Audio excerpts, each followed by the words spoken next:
अस्सलाम वालेकुम students. First year कैसे हो आप लोग?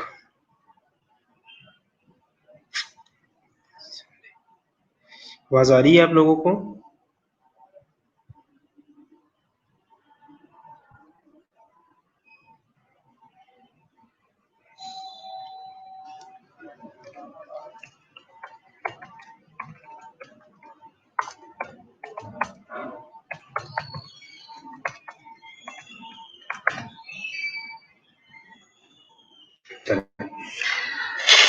लास्ट टाइम हमने क्या पढ़ा था? हमने स्टरलाइजेशन स्टार्ट किया था। ठीक है, स्टरलाइजेशन में हमने क्या क्या पढ़ा था लास्ट टाइम?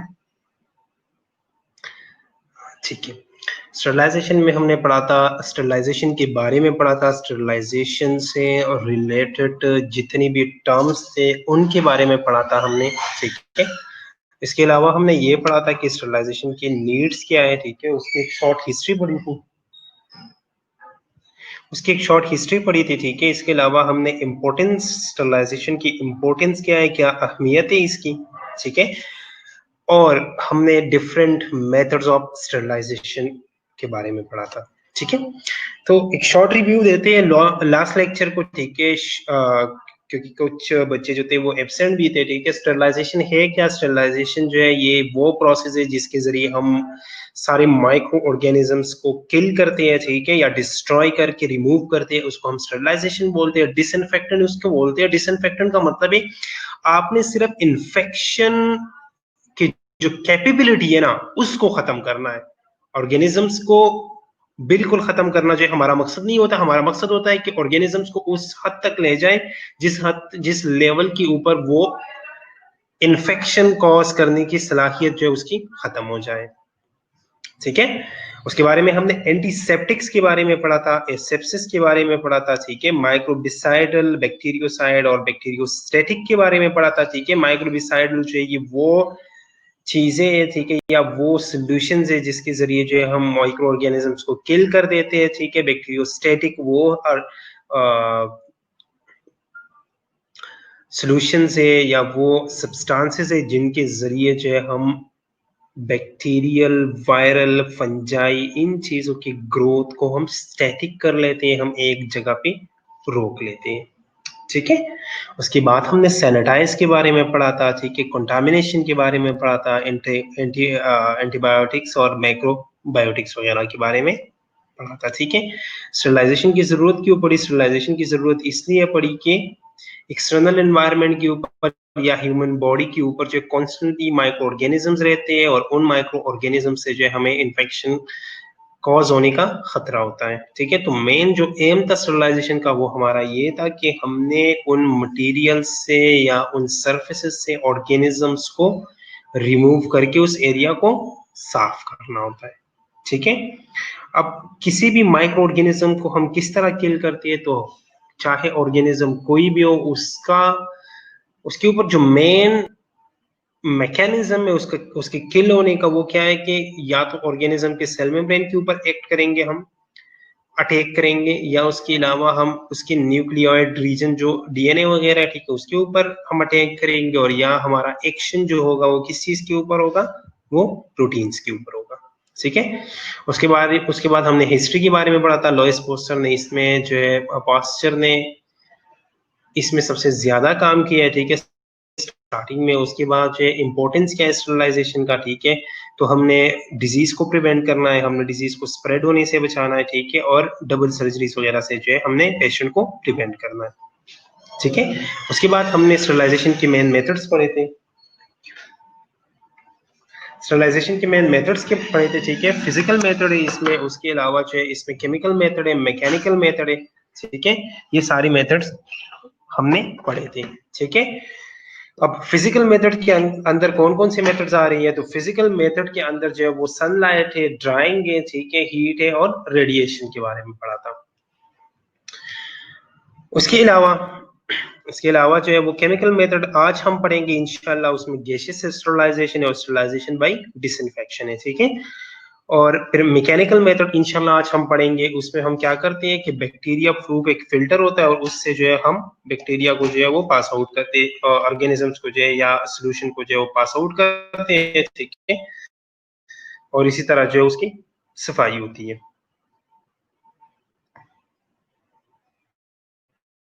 ठीक है। अच्छा, सनलाइट, ठीक है। सनलाइट के बारे में हमने क्या पढ़ा था कि सनलाइट में हम काफी सारी चीजें रख लेते हैं। तो सनलाइट की हीट और अल्ट्रावायलेट रेस की वजह से जो ऑर्गेनिज्म किल हो जाते हैं, ठीक है। ड्राइंग में हमने ये पढ़ा था कि कुछ मॉइस्चर या वेट सर्फेसिस जो है ये बैक्टीरिया के लिए मोस्ट फेवरेबल है, ठीक है। तो इस वजह से हम चीजों को जो है वो ड्राई रखते हैं, ठीक है। सर्फेसिस को ड्राई रखते हैं तो ऑर्गेनिज्म जो है वहां पे ग्रो नहीं कर सकते। इसके अलावा हमने हीट स्टरलाइजेशन, हीट में जो है वो ड्राई हीट और मॉइस्ट हीट के बारे में पढ़ा था। ड्राई हीट में जो hot air oven, red hot sterilization, flaming और इंसिनरेशन के बारे में पढ़ा था, ठीक है। हॉट एयर ऑन में जो है वो एक ओवन जो है वो यूज होता है जिसका टेम्परेचर जो है वो 50 to 300 होता है, ठीक है। उसके अलावा उसके अंदर जो है वो सर्कुलेटिंग फैंस लगे होते हैं जिसका काम है हीट आता। तो रेड हॉट स्टरलाइजेशन क्या है? रेड हॉट स्टरलाइजेशन हमने फ्लेम के ऊपर किसी चीज को तब तक रखना है जब तक वो बिल्कुल रेड ना हो जाए, बिल्कुल उसका कलर चेंज ना हो जाए, ठीक है। इसके अलावा जो है हमने फ्लेमिंग के बारे में पढ़ा था कि फ्लेमिंग में भी हम सेम रेड हॉट स्टरलाइजेशन की तरह फ्लेम के ऊपर जो है वो चीज रखते हैं, लेकिन इसमें जो है हम बिल्कुल सिर्फ गर्म करते हैं, रेड हॉट नहीं करते, ठीक है।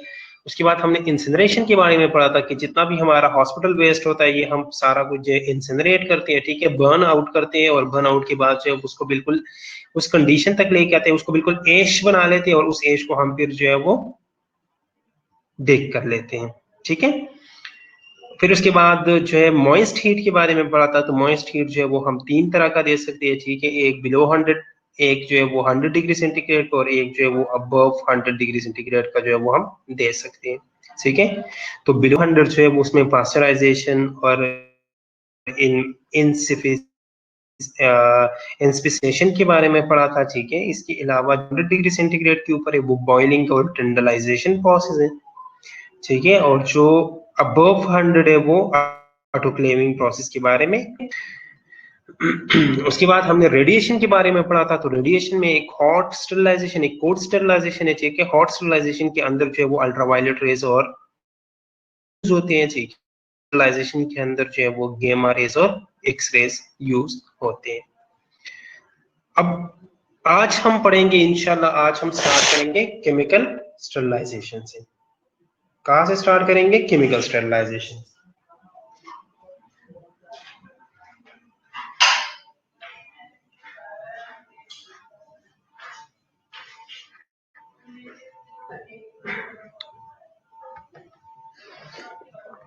ठीक है। अच्छा, अब भी आवाज कट रही है? अब आवाज आ रही है सबको?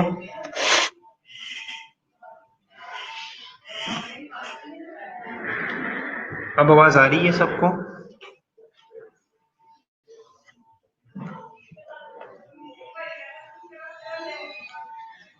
आवाज क्लियर है अब?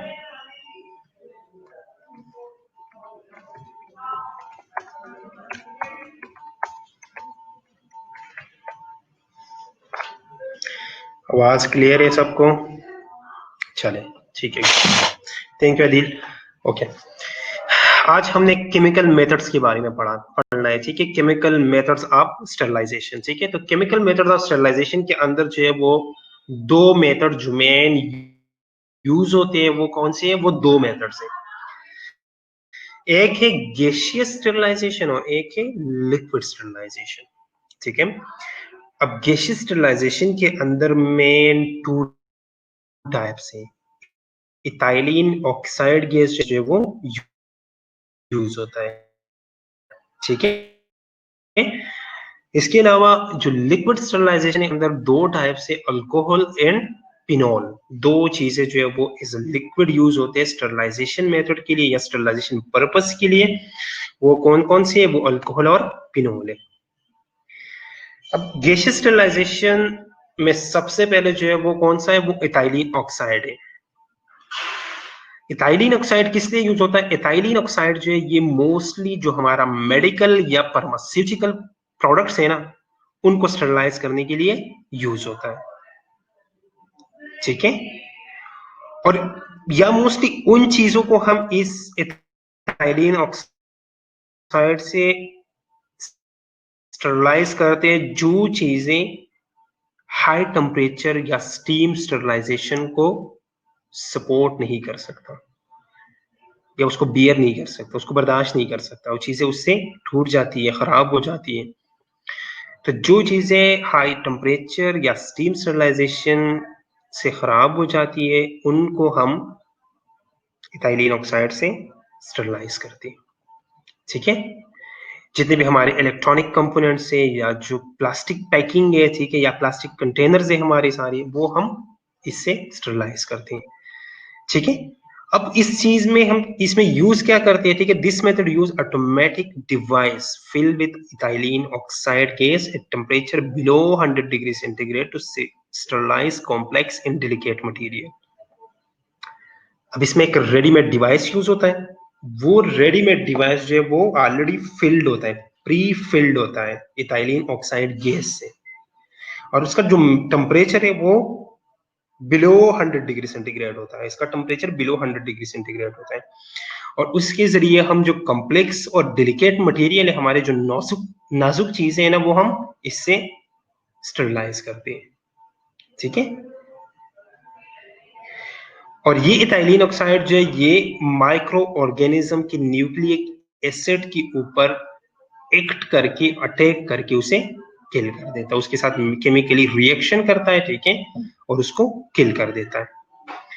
अब इसके एडवांटेजेस क्या है? एडवांटेजेस इसके ये है कि ये फुल्ली ऑटोमेटिक है, इसकी एफिशिएंसी ज्यादा है, और इसका रिजल्ट जो है वो 100% है।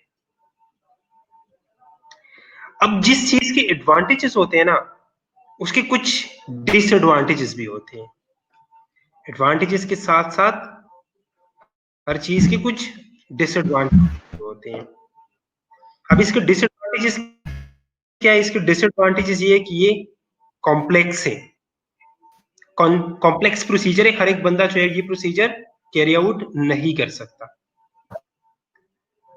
दूसरी बात क्या है कि ये टाइम कंज्यूमिंग प्रोसीजर है। और जो थर्ड मेन डिसएडवांटेजेस है ना, वो है कि इसका कार्सिनोजेनिक सेफ्टी कंसर्न होता है। कार्सिनोजेनिक सेफ्टी कंसर्न का यहाँ पे क्या मतलब है? जो हम मटेरियल यूज कर रहे हैं या जो हम सोल्यूशन यूज कर रहे हैं या जो हम गैस यूज कर रहे हैं, इथाइलिन ऑक्साइड, वो इथाइलिन ऑक्साइड जो है वो उसका कार्सिनोजेनिक इफेक्ट होता है, कैंसरस इफेक्ट होता है, डेंजरस इफेक्ट होता है। इसने क्या करना है? अगर हमने किसी चीज को, किसी प्लास्टिक पैकिंग को या किसी चीज को या किसी भी इक्विपमेंट को हमने इससे स्टरलाइज किया, उस इक्विपमेंट के ऊपर ये सोल्यूशन तो रहेगा। अब उस सोल्यूशन की वजह से जो है ये हमें नुकसान पहुंचा सकता है, उससे हमें कैंसर वगैरह हो सकता है, ठीक है। तो इसमें जो मेन कंसर्न होता है वो क्या होता है कि ये कार्सिनोजेनिक सेफ्टी कंसर्न होता है। हमने खुद को जो उस चीज से भी बचाना है, ठीक है। नेक्स्ट क्या है? गैस स्टरलाइजेशन के अंदर नेक्स्ट जो है वो फॉर्मल डिहाइड गैस यूज होता है। फॉर्मल डिहाइड गैस जो है ये मोस्टली उन चीजों के लिए यूज होता है, सेम एज उसकी तरह है कि जो चीजें हीट सेंसिटिव होती है ना, जो चीजें हीट को बर्दाश्त नहीं कर सकती या हीट का उसके ऊपर जो है हीट उसके ऊपर असरअंदाज होता है, उनकी जो नॉर्मल प्रॉपर्टीज है वो खराब हो सकती है उससे, या डिस्टर्ब होती है उससे। उन चीजों के लिए हम फॉर्मल्डिहाइड गैस जो है वो यूज करते हैं। It is considered even more dangerous than ethylene oxide. ETO का मतलब है इथाइलिन ऑक्साइड। अब ये जो है ना, ये इथाइलिन ऑक्साइड से जो है ये ज्यादा डेंजरस है। इस वजह से ये स्टरलाइजेशन के लिए बहुत कम यूज होता है। हमारी इंडस्ट्रीज में फॉर्मल्डिहाइड यूज होता है, और फॉर्मल्डिहाइड हम यूज कहाँ पे करते हैं? फॉर्मल्डिहाइड यूज हमने उधर करना है जहां पे स्टीम या हाई टेम्परेचर के साथ स्टरलाइजेशन जो है वो पॉसिबल ना हो। जहां पे हाई टेम्परेचर से या स्टीम से स्टरलाइजेशन पॉसिबल ना हो, वहां पे हमने फॉर्मल्डिहाइड स्टरलाइजेशन करना है। अब ये फॉर्मल्डिहाइड जो है ये वाटर के अंदर जो है वो सॉल्युबल है। सेकेंड ऑप्शन ठीक है। कौन सा ऑटोमेटिक डिवाइस? सेकेंड पॉइंट समझ नहीं है। निदात्मा क्वेश्चन जो है वो थोड़ा सा रिपीट कर लो। यहाँ पे ऑटोमेटिक डिवाइस की तो बात ही नहीं हुई, पिछली स्लाइड में हुई थी। ओके, पिछली स्लाइड में, ठीक है। निदा का क्वेश्चन है कि ऑटोमेटिक डिवाइस की समझ नहीं आई, ठीक है। तो सेकेंड पॉइंट में this method use automatic device filled with ethylene oxide gas at temperature below 100 degree centigrade to sterilize complex and delicate material। ठीक है, इसका मतलब क्या है? इसका मतलब ये है कि कुछ हमारे पास इसके स्पेसिफिक डिवाइसेस होती हैं, स्पेशल डिवाइस होती हैं, ठीक है। वो डिवाइसेस जो वो ऑटोमेटिक डिवाइसेस है। ऑटोमेटिक डिवाइसेस का मतलब ये है कि वो ऑटोमेटिकली ऑपरेटिंग डिवाइसेस है, मशीनरी है, ठीक है। ऑटोमेटिक डिवाइसेस है, मशीनरी इसमें यूज होती है। उन ऑटोमेटिक डिवाइस को हम पहले से इथाइलिन ऑक्साइड गैस से फिल कर देते हैं, ठीक है। उन डिवाइसेस को हम इथाइलिन ऑक्साइड गैस से फिल कर देते हैं और उसका टेम्परेचर जो है वो हम मेंटेन करते हैं बिलो 100 से कम हम उसका टेम्परेचर जो है वो मेंटेन करते हैं। और जो हमारी डेलिकेट या कॉम्प्लेक्स मटेरियल जितने भी होते हैं ना, जिनको हम हीट से या जो है वो स्टीम स्टरलाइजेशन या मॉइस्ट स्टरलाइजेशन जो उसको स्टरलाइज नहीं कर सकते, उन चीजों को हम इससे स्टरलाइज करते हैं। किस चीज की समझ नहीं आ रही है इसमें? अब समझ आ गई?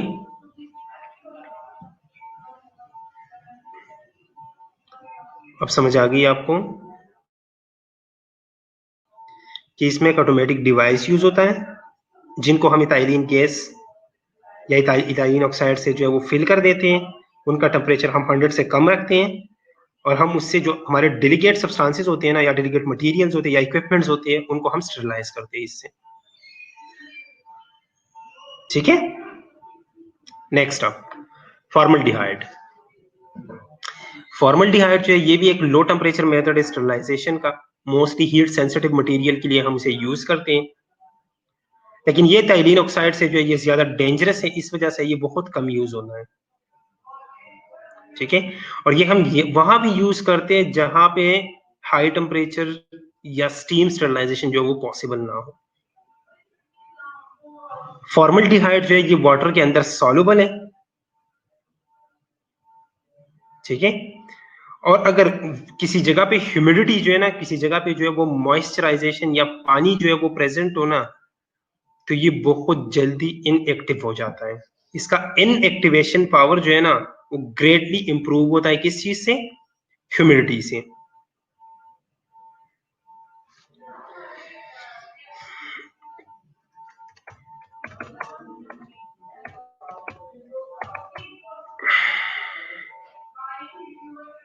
ठीक है।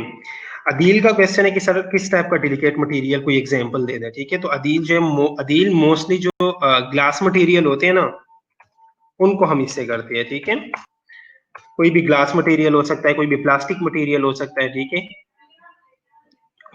वो स्पेसिफिकली वो मटेरियल जो हीट को सेंसिटिव होते हैं, हीट की वजह से वो टूट जाते हैं, उन चीजों को हम इससे करते हैं, ठीक है। इथाइलिन वाली पीपीटी शो हो रही है आप लोगों को? यहाँ पे तो फॉर्मल्डिहाइड की शो हो रही है। फॉर्मल्डिहाइड के एडवांटेजेस और डिसएडवांटेजेस शो हो रही है यहाँ पे।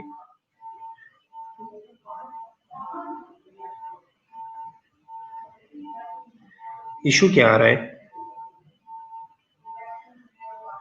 कौन सी पीपीटी शो हो रही है अब? स्लाइड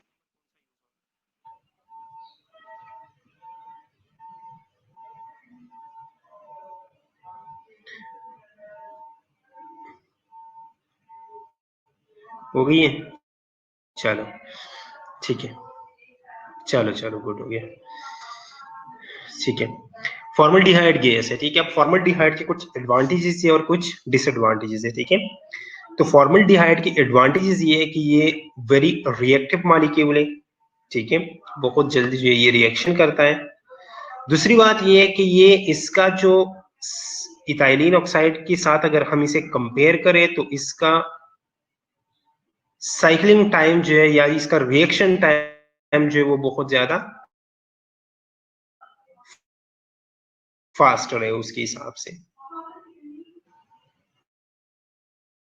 अच्छा, जिसको अभी भी इथाइलिन ऑक्साइड वाली शो हो रही है वो प्लीज अपना नेटवर्क जो है वो रिफ्रेश कर ले, ठीक है। इसके अलावा जो है वो कम में, ठीक है। ये तीन इसके एडवांटेजेस है, लेकिन इसके डिसएडवांटेजेस क्या है? इसके डिसएडवांटेजेस ये है, इसका इससे जो वेपर उठता है ना, इससे जो बुहारात उठते हैं, ठीक है, वो एक्सट्रीमली इरिटेटिंग है आइस के लिए, आइस को एक्सट्रीमली इरिटेट करता है, ठीक है। दूसरी बात ये कि हम अगर पेनिट्रेटिंग पावर इसका देख ले तो इसका इथाइलिन ऑक्साइड से पेनिट्रेटिंग पावर जो है वो कम है।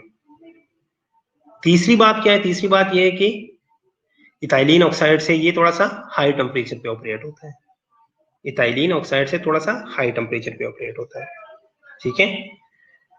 चौथी बात ये है कि फॉर्मल्डिहाइड का जो रेजिड्यू है, इसका जो रेजिड्यू है, इसका जो मतलब कुछ ना कुछ हिस्सा जो है या कुछ ना कुछ सोल्यूशन जो है या कुछ ना कुछ गैस जो है वो स्टरलाइज मटेरियल के ऊपर रह जाता है, ठीक है।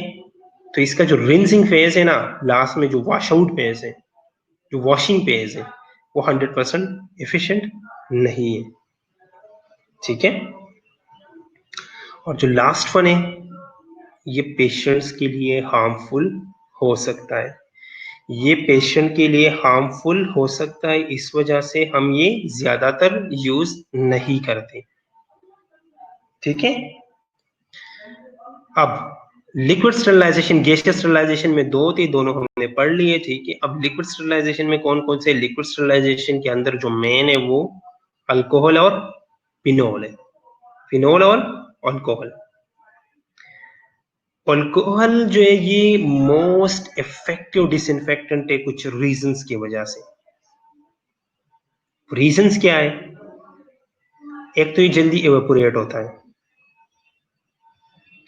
दूसरी बात ये है कि इसका रेजिड्यू जो है वो नहीं रहता,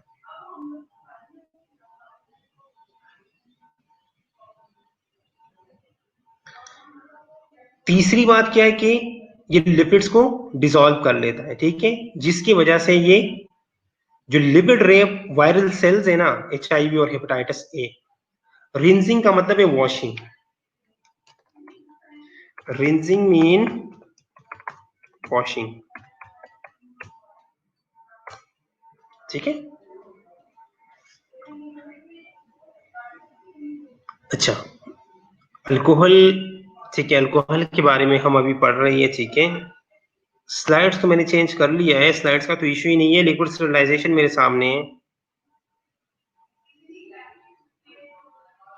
आप लोग कौन सी स्लाइड शो हो रही है, क्यों चेंज नहीं हो रही है आप लोगों की स्लाइड, मुझे ये समझ नहीं आ रही।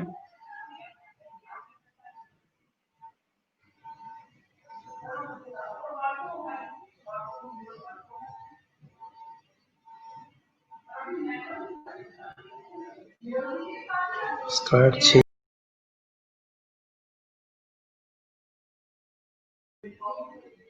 फॉर्मल्डिहाइड वाली कैसी शो हो रही है? अब ठीक है,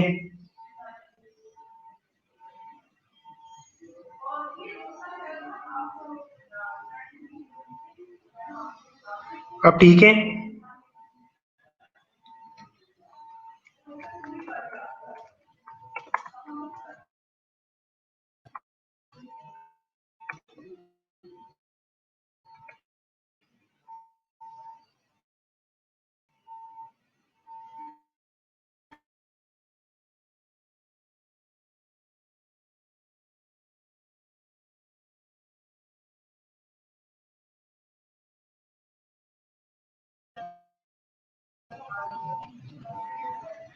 स्टूडेंट सब स्लाइड चेंज हो गई है।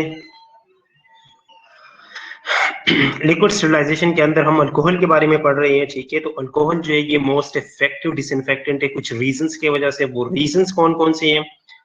वो रीजंस ये है कि सबसे पहली बात ये है कि ये बहुत जल्दी इवापोरेट होता है। नेक्स्ट ये है कि इसका रेसिड्यू जो है वो नहीं रहता। थर्ड ये है कि ये लिपिड्स को डिसॉल्व कर लेता है। तो जो वायरल सेल्स या जो वायरसेस लिपिड रेप वायरसेस है ना, उनको किल कर देता है बहुत आसानी से। लिपिड रेप वायरसेस जो है वो कौन कौन से है? वो HIV है और हेपेटाइटिस A, ठीक है। चौथी बात ये है कि ये इनएक्सपेंसिव है और रिलेटिवली हम इसको बहुत इजी जो है वो हैंडल कर सकते हैं, बहुत आसानी से जो है हम इसे हैंडल कर सकते हैं। इसका वेफर जो है वो, लेकिन इसका वेफर जो है वो फ्लेमेबल है, ठीक है। उससे जो है वो आग लग सकती है। स्टिल फॉर्मल्डिहाइड की शो हो रही है आप लोगों को, कैसी शो हो रही है स्टिल फॉर्मल्डिहाइड की?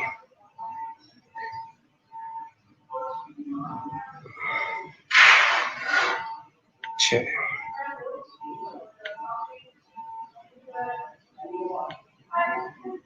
अब ठीक है। लिक्विड स्टरलाइजेशन अब ठीक है।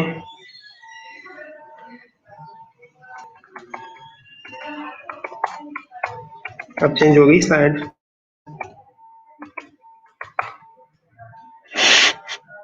चलो शुक्र, ठीक है। अल्कोहल की समझ आ गई। अल्कोहल जो है ये मोस्ट इफेक्टिव डिसइंफेक्टेंट है कुछ रीजंस की वजह से। वो रीजंस क्या है? वो रीजंस ये है कि ये बहुत जल्दी इवापोरेट होता है, उसका रेसिड्यू नहीं रहता। इसके अलावा ये लिपिड को डिसॉल्व कर लेता है। तो जो लिपिड रेप वायरस सेल है HIV और हेपेटाइटिस A की तरह, उनको ये वॉश आउट कर लेता है। इनएक्सपेंसिव है, इजी तरह जो है वो हम आसानी से इसे हैंडल कर सकते हैं। और लास्ट जो बात है वो ये है कि इसका वेपर जो है वो फ्लेमेबल है, उससे आग लग सकती है, ठीक है। उसके बाद हम फिनोल के बारे में पढ़ते हैं। तो फिनोल जो है ये बहुत ओल्डेस्ट एंटीसेप्टिक एजेंट है, बहुत पुराना एजेंट है। इससे लोग जो है वो एंटीसेप्टिक बहुत पुराना लोग इसे यूज करते हैं, बहुत पहले से लोग इसे यूज करते हैं, ठीक है। नेक्स्ट फिर क्या है कि फिनोल एक by damaging cell membrane thus releasing cell content and causing lysis. Phenol जो है इसका काम क्या है कि सेल मेम्ब्रेन को डैमेज कर लेता है, ठीक है। सेल कंटेंट जो है वो रिलीज हो जाती है और लाइसिस हो जाती है वहां पे। फिनोल जो है वो कॉमनली किन किन चीजों में यूज होता है? फिनोल जो है वो हमारे जितने भी माउथ वॉश आते हैं, माउथ वॉश के अंदर फिनोल यूज होता है। जितने भी ये डिटॉल्स वगैरह आती है, सर्फेस डिसइंफेक्टेंट जितने भी आते हैं, उनके लिए जो उसके उनके अंदर जो है फिनोल यूज होता है। और जितने भी हमारी स्क्रब वगैरह, जो सोप वगैरह आती है, साबुन वगैरह, ये सारी चीजें जो है इसमें फिनोल जो है वो यूज होता है, ठीक है। फिल्ट्रेशन वाली कैसी शो हो रही है आप लोगों को? क्या मसला है यार आप लोगों को आज? क्या हो रहा है ये?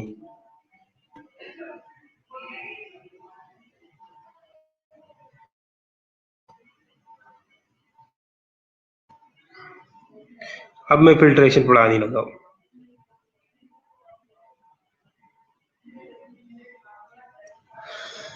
ठीक है। जो सबसे लास्ट मेथड है स्टरलाइजेशन की, वो क्या है? वो मैकेनिकल स्टरलाइजेशन है, ठीक है। फिजिकल स्टरलाइजेशन हमने पढ़ लिया, केमिकल स्टरलाइजेशन हमने पढ़ लिया, ठीक है। और अब मैकेनिकल स्टरलाइजेशन या मैकेनिकल मेथड्स ऑफ स्टरलाइजेशन जिसके अंदर फिल्ट्रेशन आती है, वो हमने अब पढ़नी है, ठीक है।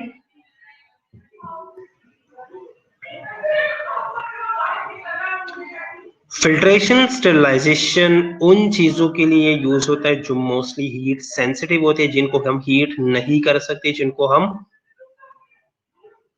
हाई टेम्परेचर नहीं दे सकते, उनके लिए हम फिल्ट्रेशन स्टरलाइजेशन यूज करते हैं। फिल्ट्रेशन स्टरलाइजेशन जरूरी नहीं है कि ये सारे ऑर्गेनिज्म ट्राई कर ले, लेकिन ये माइक्रो ऑर्गेनिज्म को रिमूव कर सकते। कि माइक्रो ऑर्गेनिज्म को किल अगर नहीं करता तो माइक्रो ऑर्गेनिज्म को रिमूव कर देता है। फिल्ट्रेशन का मेन मकसद ये होता है कि वो साइज के ऊपर डिपेंड करता है, उस ऑर्गेनिज्म का साइज कितना है और जो हम फिल्टर यूज कर रहे हैं या जो हम फिल्टर पेपर यूज कर रहे हैं उसके पोर्स कितने हैं, उसके पोर्स का साइज कितना है, उसके अंदर छोटे छोटे सुराख होते हैं, उन सुराख का साइज कितना है। तो अगर ऑर्गेनिज्म का साइज उस पोर से कम में तो वो उस पोर के अंदर से निकल जाएगा, पास आउट हो जाएगा। लेकिन अगर उस ऑर्गेनिज्म का साइज उस पोर से जो है या उस कोल से जो है वो ज्यादा है तो वो ऑर्गेनिज्म पास आउट नहीं होगा, वो उस सोल्यूशन से एक्सक्लूड हो जाएगा। ठीक है, यहां तक समझ आ गई सबको?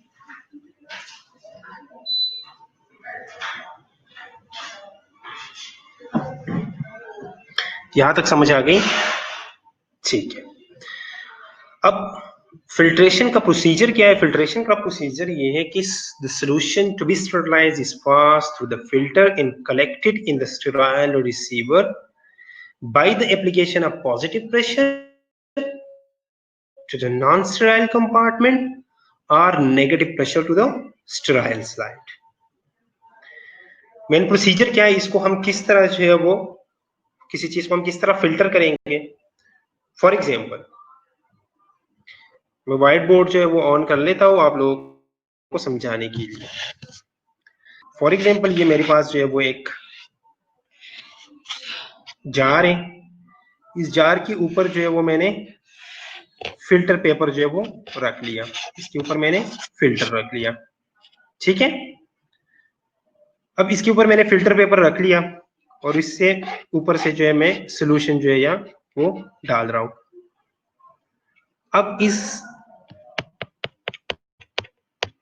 के अंदर जो मैंने जार रखा है, ये वाला जार जो है जो फिल हो रहा है, ये जार जो है सबसे पहली बात ये है कि ये जार स्टेराइल होना चाहिए। ठीक है, क्योंकि ऊपर से मैं चीजें जो है वो पास आउट करूंगा, वो चीजें जो है वो नीचे आएंगी। फॉर एग्जाम्पल जिस तरह हम छान रहे हैं किसी चीज को, अगर मैं पानी को छान रहा हूं, ठीक है, फिल्ट्रेशन का मतलब क्या है? छानना। मैंने एक बर्तन लिया, वो बर्तन जो है वो स्टेराइल होना चाहिए, साफ होना चाहिए। ऊपर से मैंने एक फिल्टर पेपर रखा, मैंने एक कपड़ा रखा, ठीक है, और उस फिल्टर पेपर से मैंने उस पानी को छान लिया। ठीक है, अब जो नीचे वो पानी आ रहा है, ठीक है, जो गंदे पानी के अंदर, ठीक है, जितनी भी चीजें वो ऊपर रह जाएगी, ठीक है, फिल्टर पेपर के ऊपर रह जाएगी और पानी जो है वो नीचे आ जाएगा। अब नीचे जो पानी आता है, ठीक है, या जो चीजें आती है उसका, अब इसका मैकेनिज्म क्या है? मैकेनिज्म ये है कि जो नीचे स्टेराइल पाथवे है ना, या तो उस स्टेराइल स्लाइड के ऊपर जो है हम नेगेटिव प्रेशर जो है वो अप्लाई करें। नेगेटिव प्रेशर का मतलब है वो अपनी तरफ चीजों को खींचेगा, और या हम ऊपर से पॉजिटिव प्रेशर, ऊपर से दबाव देंगे, ऊपर से प्रेशर देंगे तो चीजें जो है वो नीचे की तरफ आएगी। ठीक है, प्रोसीजर समझ में आ गया? क्या आप लोगों ने करना क्या है? प्रोसीजर की समझ आ गई आप लोगों को?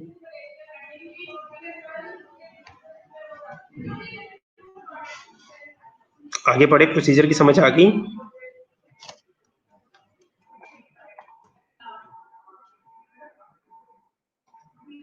Any question? ठीक है, ओके। अब filtration, mode of action filtration का क्या है? ठीक है, तो the filtration are thought to function by one or usually the combination of the following। Filtration का जितना भी ये मैकेनिज्म होता है ना, इसके मेन 3 स्टेप्स हैं। ये एक भी हो सकता है, ये 3 भी हो सकते हैं, ये 2 भी हो सकते हैं, ठीक है, लेकिन ये चीजें होगी फिल्ट्रेशन के अंदर, इनमें से कोई ना कोई एक जरूर होगा। फिल्ट्रेशन के अंदर मेन 3 चीजें आती हैं: सीविंग और screening, entrapment and electrostatic attraction. ठीक है सर जी, रिपीट कर दे, कनेक्शन प्रॉब्लम हो गया था। ठीक है, अक्सा कह रही है कि रिपीट कर दें। अक्सा हम फिल्ट्रेशन पढ़ रहे हैं, ठीक है, फिल्ट्रेशन स्टरलाइजेशन हम मोस्टली हीट सेंसिटिव मटेरियल के लिए यूज करते हैं। हीट सेंसिटिव मटेरियल का मतलब ये है कि जिन चीजों को हम हीट से स्टरलाइज नहीं कर सकते उनको हम फिल्ट्रेशन से स्टरलाइज करते हैं। ठीक है, फिल्ट्रेशन स्टरलाइजेशन के जरिए जो है वो ऑर्गेनिज्म किल नहीं होते, सिर्फ जो है वो रिमूव होते हैं। ठीक है, उसमें से जो है ऑर्गेनिज्म एक्सक्लूड होते हैं सोल्यूशन से साइज के ऊपर। उनका ये जो एक्सक्लूजन है माइक्रो ऑर्गेनिज्म का, वो साइज के ऊपर डिपेंड करता है। अब मैं जो फिल्टर पेपर यूज कर रहा हूँ या जो मैं चीज यूज कर रहा हूँ फिल्ट्रेशन के लिए, ठीक है, उसकी फोर्स और माइक्रो ऑर्गेनिज्म के साइज के ऊपर डिपेंड करता है। अगर उस फोर्स से माइक्रो ऑर्गेनिज्म का साइज बड़ा है तो माइक्रो ऑर्गेनिज्म जो वो ऊपर रह जाएगा, वो नीचे नहीं आएगा, ठीक है, वो पास आउट नहीं होगा। अगर छोटा है तो वो पास आउट हो जाएगा। प्रोसीजर इसका क्या है? प्रोसीजर इसका ये है, बताता हूँ प्रेशर का बताता हूँ, ठीक है। प्रोसीजर क्या है? प्रोसीजर ये है कि फॉर एग्जांपल अगर मेरे पास इधर एक टब है, ठीक है, एक जार है, जो भी है, ये चीज जो है भी स्टरलाइज होना चाहिए, ठीक है। उसके ऊपर मैंने क्या रखा, उसके ऊपर मैंने फिल्टर पेपर रख दिया, ऊपर से मैं जो है वो पानी या जो भी चीज है वो ऊपर से डाल रहा हूँ, ठीक है। जो इसके अंदर गंद है, वो गंद सारा कुछ जो है वो इधर फिल्टर पेपर के ऊपर जमा हो जाएगा, ठीक है, और जो साफ पानी या साफ सोल्यूशन है वो नीचे आ जाएगा, ठीक है। अब जो मेन प्रेशर की बात हो रही है, ठीक है, फॉर एग्जांपल प्रेशर की बात जो हो रही है, फॉर एग्जांपल हम जो है वो कोई ऐसी चीज छान रहे हैं जो गाढ़ा है, जो विस्कस है। फॉर एग्जांपल हम शहद को छान रहे हैं, हनी को। हनी आप उसके ऊपर डाल रहे हो, वो आसानी से जो है वो फिल्टर पेपर से पास आउट होके नीचे नहीं आएगा, क्योंकि वो गाढ़ा है। आप या ऊपर से प्रेशर दोगे, ऊपर से कोई चीज ऊपर रखोगे, कोई चम्मच, कोई ऊपर से कोई चीज ऊपर पॉजिटिव प्रेशर देके, उसे धक्का देके उसे नीचे की तरफ जो है वो आएगा। या जो आपने नीचे जो जार रखा है ना, उसके अंदर नेगेटिव प्रेशर होना चाहिए कि वो चीजों को अपनी तरफ जो है वो सक कर ले। तो अगर उसकी अंदर जो है वो नेगेटिव प्रेशर होगा तो वो चीजों को सक करेगा और ये सोल्यूशन जो है वो नीचे आएगा। अगर उसके अंदर नेगेटिव प्रेशर नहीं है तो आपने ऊपर से पॉजिटिव प्रेशर देना है, दबाना है, और वो चीज जो है वो नीचे आएगी। अब पॉजिटिव और नेगेटिव प्रेशर की समझ आ गई आप लोगों को, ठीक है। उसके अलावा ये जो स्टरलाइजेशन, ये जो फिल्ट्रेशन स्टरलाइजेशन है, ये तीन चीजों का कॉम्बिनेशन भी हो सकता है या इनमें से कोई एक भी हो सकता है। वो तीन चीजें कौन सी है? वो सीविंग और स्क्रीनिंग है, इंट्रैपमेंट है, और इलेक्ट्रोस्टैटिक अट्रैक्शन है। सीविंग और स्क्रीनिंग का मतलब क्या है? When a particle is larger than the pore size of the filter, the particle is retained on the filter. जो मैंने आप लोगों को पहले बताया, मेरे पास ये फॉर एग्जांपल ये एक फिल्टर पेपर है, ठीक है। इस फिल्टर पेपर के अंदर जो है छोटी छोटी सुराख है। अब जो ऑर्गेनिज्म इससे पास आउट होगा, और अगर उस ऑर्गेनिज्म का साइज जो भी पोर से बड़ा है तो वो पास आउट नहीं होगा, वो इधर रह जाएगा। तो जो चीजें इधर रह जाती है ऊपर फिल्टर पेपर के ऊपर, उन उसका मतलब ये है कि ये क्या है, ये सीविंग या स्क्रीनिंग है, ठीक है। अब इंट्रैपमेंट क्या है? Entrapment occur when a particle smaller than the size of pore enter into the pore channel and lodge onto the curve of the channel while passing through it. Entrapment का मतलब क्या है? फॉर एग्जाम्पल ये मेरा filter paper है, इसके अंदर छोटी छोटी सुराख। अब ऑर्गेनिज्म का साइज जो उस सुराख से कम है, तो जाहिरी बात है ये ऑर्गेनिज्म जो है ये अंदर जाएगा। अब अगर ये ऑर्गेनिज्म पोर के अंदर गया और उस पोर के अंदर ही फंस गया, उस सुराख के अंदर फंस गया, तो उसे हम क्या कहेंगे? उसे हम कहेंगे एंट्रेपमेंट। अगर ऊपर रह गया तो स्क्रीनिंग है। अगर उस फिल्टर पेपर के अंदर जो है वो एंट्रेप हो गया, लॉज हो गया, उसने चैनल ब्लॉक कर दिया, तो उसे एंट्रेपमेंट कहेंगे, ठीक है। नेक्स्ट है इलेक्ट्रोस्टैटिक अट्रैक्शन। अब इलेक्ट्रोस्टैटिक अट्रैक्शन के अंदर क्या होता है? Electrostatic attraction particle are attracted and absorbed on the surface of the filter bed which is oppositely charged. जो पार्टिकल्स, अगर मैं काफी सारी चीजों को फिल्टर करता हूं, उसके अंदर मुख्तलिफ पार्टिकल्स होंगे। मैं जिस चीज को भी फिल्टर करता हूं उसके अंदर मुख्तलिफ पार्टिकल्स होंगे। अब जो पार्टिकल्स एक दूसरे से अपोजिटली चार्ज होंगे ना, वो एक दूसरे की तरफ अट्रैक्ट हो जाएंगे और उधर ही फिल्टर पेपर के ऊपर जो है वो एब्जॉर्ब हो जाएंगे,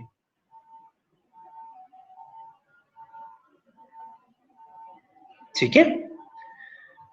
चार तरह के फिल्टर जो है वो हम यूज करते हैं: membrane filter, sintered filter, Seitz filter and ceramic filter. चार तरह के फिल्टर्स हम यूज करते हैं। आगे हम एक एक को पढ़ेंगे। मेम्ब्रेन फिल्टर क्या है? They are made of cellulose derivatives. ये एसीटेट या नाइट्रेट का बना होता है।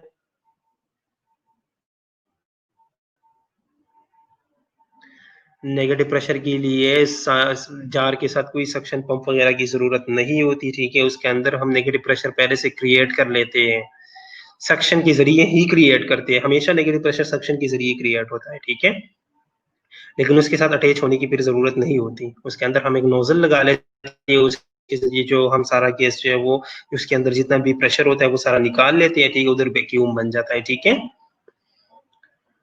ओके, मेम्ब्रेन फिल्टर है, ठीक है। मेम्ब्रेन फिल्टर जो है ये सेलुलोज डेरिवेटिव एसीटेट या नाइट्रेट का बना होता है, ठीक है। इसका जो नॉमिनल पोर साइज है ना, इसकी जो इसके अंदर जो पोर्स होते हैं उसका साइज कितना होता है, वो 0.22 से लेके 0.02 मिलीमीटर का होता है, ठीक है। या इससे कम भी हो सकता है। इसके अलावा the membrane are brittle when dry. ये मेम्ब्रेन जो है ये जब ड्राई हो जाता है, ये बिल्कुल सख्त हो जाता है, तो उस कंडीशन में हम इसको सालों तक जो है इसे स्टोर कर सकते हैं, ठीक है। ये मेम्ब्रेन जब ड्राई होता है, ये बिल्कुल सख्त होता है, तो हम इसे स्टोर कर सकते हैं, ठीक है। और जैसे हम इसे पानी के अंदर जो है वो डिप कर लेते हैं, ठीक है, तो ये जो है ये बिल्कुल टफ सा हो जाता है, ठीक है। और इसके जरिए फिर हम चीजों को जो है वो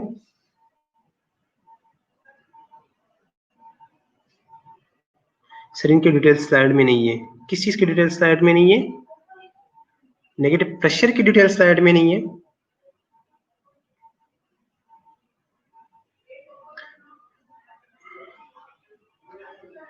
ठीक है, कोई रिक्वेस्ट कर रहा था स्पीक, रिक्वेस्ट टू स्पीक, लेकिन वो गायब हो गया, ठीक है। जी बोलिए, किस चीज का किस चीज की डिटेल्स स्लाइड में नहीं है? नेगेटिव प्रेशर की डिटेल्स स्लाइड में नहीं है। नेगेटिव प्रेशर की डिटेल्स स्लाइड में हर चीज अगर हम स्लाइड में डालें, फोर टाइप ऑफ फिल्टर की, फोर टाइप ऑफ फिल्टर आगे हमने बताया है। आगे मैं बताने लगा हूँ, आगे मैं डिटेल्स बता रहा हूँ, ठीक है। आगे मैं डिटेल्स खुशनूर में आगे डिटेल्स बता रहा हूँ।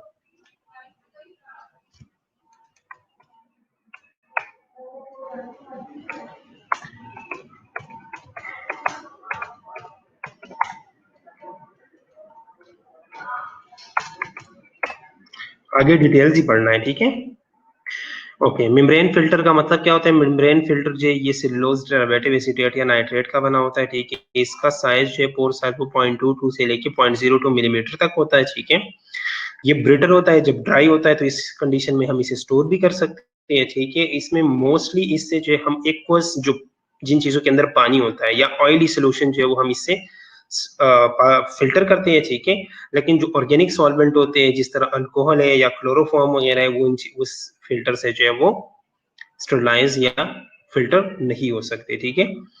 और ये मेम्ब्रेन फिल्टर जो है ये जनरली किन चीजों से ब्लॉक हो सकता है? ये डर्ट पार्टिकल से, ठीक है, या डिफरेंट ऑर्गेनिज्म से ये फिल्टर जो है ये ब्लॉक हो सकता है, ठीक है।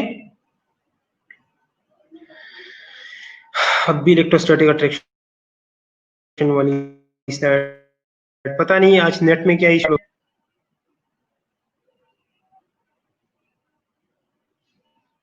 चले, नेक्स्ट जो है वो सेंटर्ड ग्लास फिल्टर है, ठीक है, या फ्रिटेड ग्लास फिल्टर है। फ्रिटेड ग्लास फिल्टर क्या होता है? जिस तरह एक फनल होता है ना, फनल, फनल की तरह जो है वो एक जार बना होता है, लेकिन फनल का साइज छोटा होता है और इसका साइज जो ऊपर जो है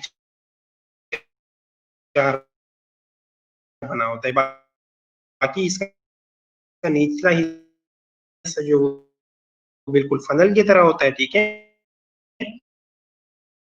ये जो आप लोगों को नजर आ रहा है, फनल के अंदर जो है ये क्या होता है कि फ्रेटेड ग्लास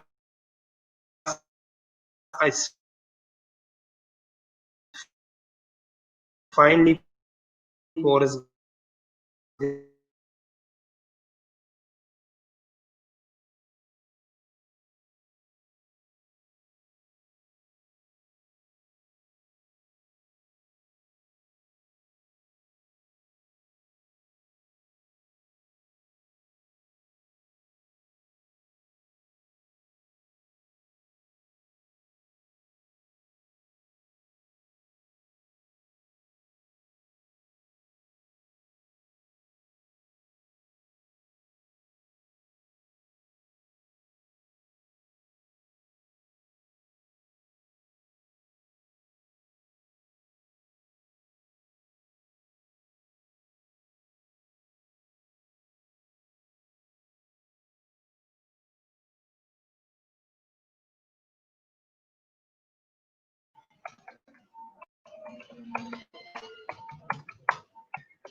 ठीक है, नेटवर्क का इशू हुआ था, इस वजह से जो है वो वीडियो गई थी। ठीक है, अच्छा, अब सिट्स फिल्टर के अंदर जो एक दो पार्ट्स होते हैं, अपर पार्ट और लोअर पार्ट। अब लोअर पार्ट के अंदर जो एक परफोरेटेड प्लेट्स लगे होते हैं, ठीक है, जिसके ऊपर विच कंप्रेस एबिस्टॉट पैड इज प्लेस, ठीक है, और उसके ऊपर जो एक पैड पड़ा होता है एबिस्टॉस का बना हुआ, ठीक है। अपर पार्ट के अंदर जो है एक वाल्व होता है, ठीक है, एक वेल्व होता है, जिसकी वजह से प्रेशर जो है वो हम अप्लाई करते हैं। ठीक है, मेन एडवांटेज जो इस फिल्टर का है इसमें इसमें ये है कि ये कंटामिनेट नहीं होता, ठीक है, इसमें कंटामिनेशन के रिस्क नहीं होते और ये आसानी से हम यूज कर लेते हैं। ठीक है, क्योंकि इसके दो पार्ट्स होते हैं, इसके एक के अंदर जो है वो वेल्व, एक के अंदर ऊपर वाले में जो है वो वेल्व बना होता है, ठीक है, उस वेल्व के जरिए हम प्रेशर अप्लाई करते हैं, और नीचे जो है वो अपना एक एबिस्टॉस पैड होता है, ठीक है, जिसने एक परफोरेटेड प्लेट को कंप्रेस किया होता है। उसके बाद जो है जो लास्ट वन है वो सिरेमिक फिल्टर है। सिरेमिक फिल्टर जो ये इनएक्सपेंसिव फिल्टर है, effective type of water filter है, ठीक है, जिनके स्मॉल स्मॉल पोर्सेस होते हैं, ठीक है, सिरेमिक मटेरियल का बना होता है, ठीक है, और ये डर्ट को, डेब्रीज को, बैक्टीरिया वगैरह को सबको फिल्ट्रेट करता है या फिल्टर कर लेता है। वायरसेस के खिलाफ ये टिपिकली इफेक्टिव नहीं है, ठीक है, क्योंकि वायरस जो है वो बहुत ज्यादा छोटा होता है और वो इससे पास आउट हो जाता है। ठीक है, सिरेमिक फिल्ट्रेशन जो है ये केमिकल कंटामिनेंट्स को रिमूव नहीं करता। ठीक है, और जो मोस्ट कॉमन टाइप है सिरेमिक वाटर फिल्टर की, वो पोर्ट टाइप और कैंडल टाइप फिल्टर्स होते हैं।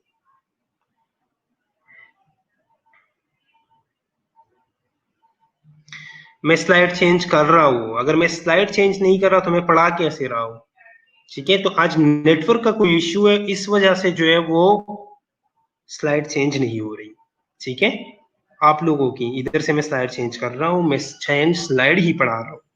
ठीक है, अब अगर हम फ्यूचर पर्सपेक्टिव देखें, ठीक है, तो इन द नियर फ्यूचर जो हमारे पास मेन चैलेंज है, या जो बायोमेडिकल इंजीनियर्स है उनके पास जो मेन चैलेंज है वो ये कि स्टरलाइजेशन प्रोसेस को ज्यादा रिलायबल बनाए, इसको रीयूजेबल बनाए, चाहिए, ताकि ये फ्लूट ना हो, जल्दी गंदा ना हो, कॉस्ट इफेक्टिव हो, टाइम कंज्यूमिंग ज्यादा ना हो, लेस टाइम कंज्यूमिंग हो, और बेटर अवेलेबिलिटी हो इसके हॉस्पिटल के अंदर, फार्मास्यूटिकल कंपनी के अंदर, ड्रग्स इंडस्ट्रीज के अंदर, जो फूड प्रोसेसिंग प्लांट्स है, फूड प्रोसेसिंग इंडस्ट्रीज है उसके अंदर।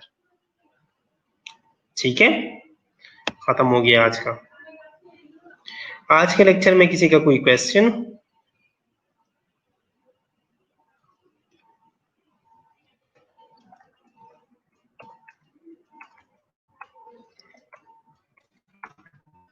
अच्छा, वैसे मैंने आप लोगों से पूछा नहीं है अभी तक, टेस्ट कैसा हुआ था आप लोगों का?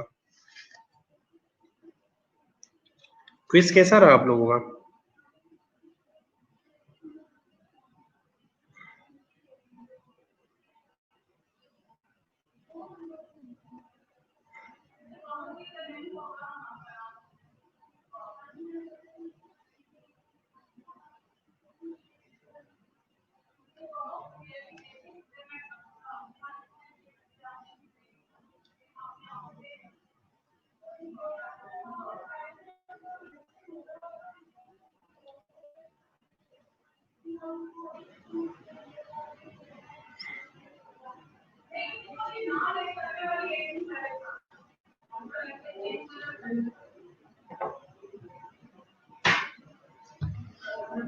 अच्छा हुआ था, ठीक रहा ये टेस्ट, चलो शुक्र है आप लोग खुश हो, टेस्ट अच्छा हो गया आप लोगों का।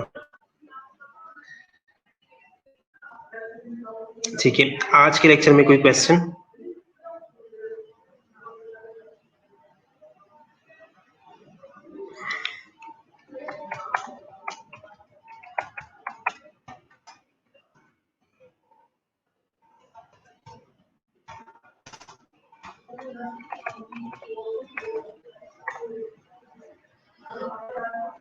आउटस्टैंडिंग हुआ था तौसीफ का, वेरी गुड। चलें, इजी था टेस्ट इसलिए।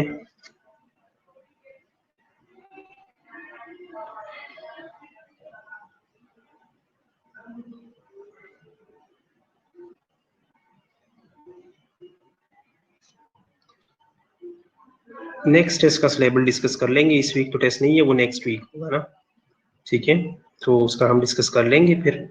आज के लेक्चर में अगर किसी का कोई क्वेश्चन हो, अच्छा फिल्ट्रेशन वाली की हाँ आप समझ आ गई, ये हर स्लाइड की मूव नहीं हुई थी, ठीक है, मैं दोबारा से फिल्ट्रेशन एक दफा बता देता हूँ, ठीक है, आप लोग सुन लो, बाद में जो है मैं ये स्लाइड शेयर कर लूंगा, स्लाइड्स एक दफा देख लेना, ठीक है। तो फिल्ट्रेशन के अंदर हम चार तरह के फिल्टर्स यूज करते हैं, ठीक है, मेम्ब्रेन फिल्टर यूज करते हैं, फिल्टर सबसे पहले मेम्ब्रेन फिल्टर जो है कि सेलुलोज जो है नाइट्रेट मीटर का होता है, ठीक है, ये ब्रिटल होता है, जब ड्राई होता है तो इस वजह से हम इसे आसानी स्टोर कर सकते हैं, ठीक है, और जब हम इसे डिप करते हैं पानी में तो ये टफ हो जाता है, ठीक है, और उसके जरिए उसके बाद हम इससे जो वाटर सॉल्युबल या ऑयली सॉल्यूशन है उससे हम फिल्टर कर सकते हैं, जो ऑर्गेनिक है, जिस तरह मतलब फॉर एग्जांपल अल्कोहल या क्लोरोफॉर्म वगैरह, वो इससे फिल्टर आउट नहीं होते, ठीक है, और ये जल्दी से ब्लॉक हो जाता है। या जो फिल्टर है उसमें क्या होता है कि एक फनल शेप ग्लास होता है, ठीक है, जिसके अंदर जो है वो एक डिस्क होते हैं, ठीक है, और वो फिल्ट्रेशन के जरिए हम इसे फिल्ट्रेशन के लिए हम इसे यूज करते हैं, ठीक है। इसके अलावा इसे हम सल्फ्यूरिक एसिड के जरिए क्लीन कर सकते हैं, ठीक है। फिर उसके बाद सिट्स फिल्टर है, सिट्स फिल्टर के अंदर दो पार्ट्स है, ठीक है, अपर पार्ट के अंदर एक वाल्व लगा होता है जिसके जरिए हम प्रेशर अप्लाई करते हैं, लोअर पार्ट के अंदर जो है वो परफोरेटेड प्लेट्स होते हैं और उसके ऊपर एबिस्टॉस प्लेट जो है उसने कंप्रेस किया होता है, ठीक है, और मेन एडवांटेज इसका ये कि ये आसानी से कंटामिनेट नहीं होता। सिरेमिक फिल्टर जो है ये सिरेमिक मटेरियल का बना होता है, ठीक है, ये इसके जरिए जो है हम वाटर को आसानी से जो है वो फिल्टर आउट कर सकते हैं, डिब्रीज बैक्टीरिया और डर्ट वगैरह हम इससे फिल्टर कर लेते हैं, ठीक है। इसके अलावा फ्यूचर पर्सपेक्टिव्स क्या होने चाहिए, हमारी जो मेन कंसर्न है कि फ्यूचर में क्या होना चाहिए, कौन कौन सी बेहतरी आनी चाहिए, ठीक है, फिल्ट्रेशन या स्टरलाइजेशन के अंदर। तो बायोमेडिकल इंजीनियर्स के लिए ये एक चैलेंज है कि स्टरलाइजेशन को वो इन फ्यूचर मोर रिलायबल करे, रीयूजेबल बनाए, ठीक है, कॉस्ट इफेक्टिव बनाए और लेस टाइम कंज्यूमिंग या बेटर अवेलेबिलिटी हो इनके किसी हॉस्पिटल में, फार्मास्यूटिकल कंपनी में, ठीक है, ड्रग इंडस्ट्री में या फूड प्रोसेसिंग जितनी भी प्लांट्स वगैरह है, ठीक है।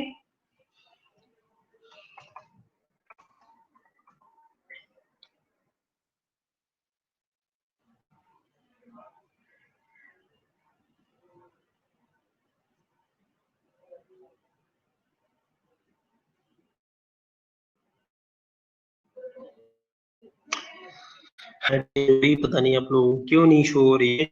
आज के लेक्चर में अगर कोई और क्वेश्चन है तो आप लोग पूछ सकते हो, नहीं तो यहाँ तक जो है आज का लेक्चर एंड कर लेते हैं हम, ठीक है, यहाँ पे एंड होता है। उसके बाद इंशाल्लाह कल हम नेक्स्ट कोई टॉपिक जो है वो स्टार्ट करेंगे, ठीक है, यहाँ तक अगर कोई क्वेश्चन है तो आप लोग पूछ सकते हो, किसी स्टूडेंट का अगर कोई क्वेश्चन है तो वो पूछ सकता है।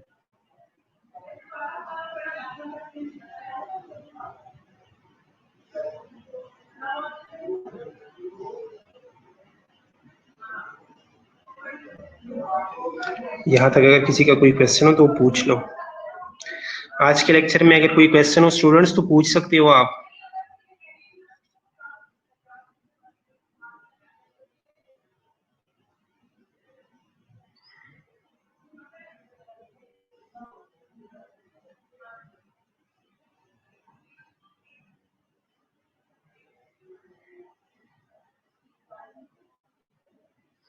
कोई क्वेश्चन नहीं है, क्यों, बिल्कुल समझ नहीं आई क्या, या सब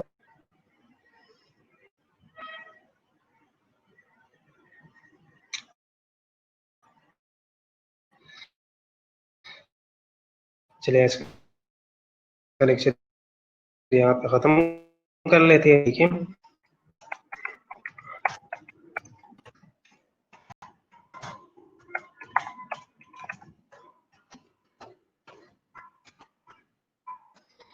और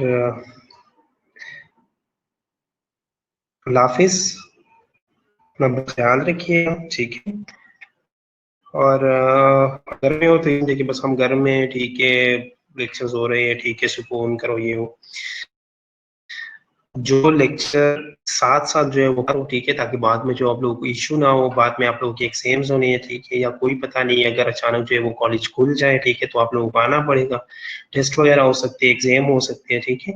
तो इसके लिए आप लोगों को प्री प्रिपेयर्ड होना चाहिए, पहले से जो है खुद को प्रिपेयर करो, ठीक है, साथ साथ पढ़ा करो, जिस चीज़ की समझ नहीं आती वो पूछा करो अपने कंसर्न टीचर से, ठीक है।